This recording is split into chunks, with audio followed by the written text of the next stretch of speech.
ছোট্ট এই দোয়াটি পড়ে ঘুমিয়ে যান, সকালে উঠে ফলাফল দেখুন। দোয়াটি একদম ছোট্ট, আমি যদি বলি আপনাদেরকে, বলে হুজুর কমন দোয়া, আমরা তো সবাই পারি। এই জন্য ছোট্ট এই দোয়াটি পড়ে আজ রাতে ঘুমিয়ে যাবেন, সকালে উঠে ফলাফল দেখবেন ইনশাআল্লাহুল আজিজ।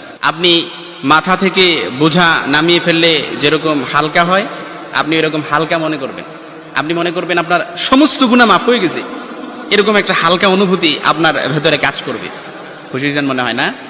এই জন্য আমরা যদি ছোট্ট এই দোয়াটি পড়ে আজ রাতেই ঘুমাতে পারি, সকালে উঠে ফলাফল দেখবো ইনশাআল্লাহুল আজিজ। আমি যদি আপনাদেরকে হাদিসের টেক্সট শোনাই, হযরত যায়েদ রাদিয়াল্লাহু তাআলা আনহু থেকে বর্ণিত, রাসূল সাল্লাল্লাহু আলাইহি সাল্লাম বলেন, হাদিসের স্পষ্ট ন্যারেশন হচ্ছে, যে ব্যক্তি রাত্রিবেলা 3 বার এই দোয়াটি পড়ে ঘুমিয়ে যাবে, সকালে উঠেই আল্লাহ তাআলা তার সমস্ত গুনাহ মাফ করে দিবে। সুবহানাল্লাহ বাড়িতে যায় বললেন। এই জন্য আজ রাতেই যদি এই দোয়াটি পড়ে ঘুমাতে পারেন, সকালে উঠেই ফলাফল দেখবেন ইনশাআল্লাহুল আজিজ। দোয়াটি আমরা সবাই পারি, তবে আপনাদের মনোযোগ আকর্ষণ, আপনারা একটু আমার দিক অ্যাটাচমেন্ট বাড়ান।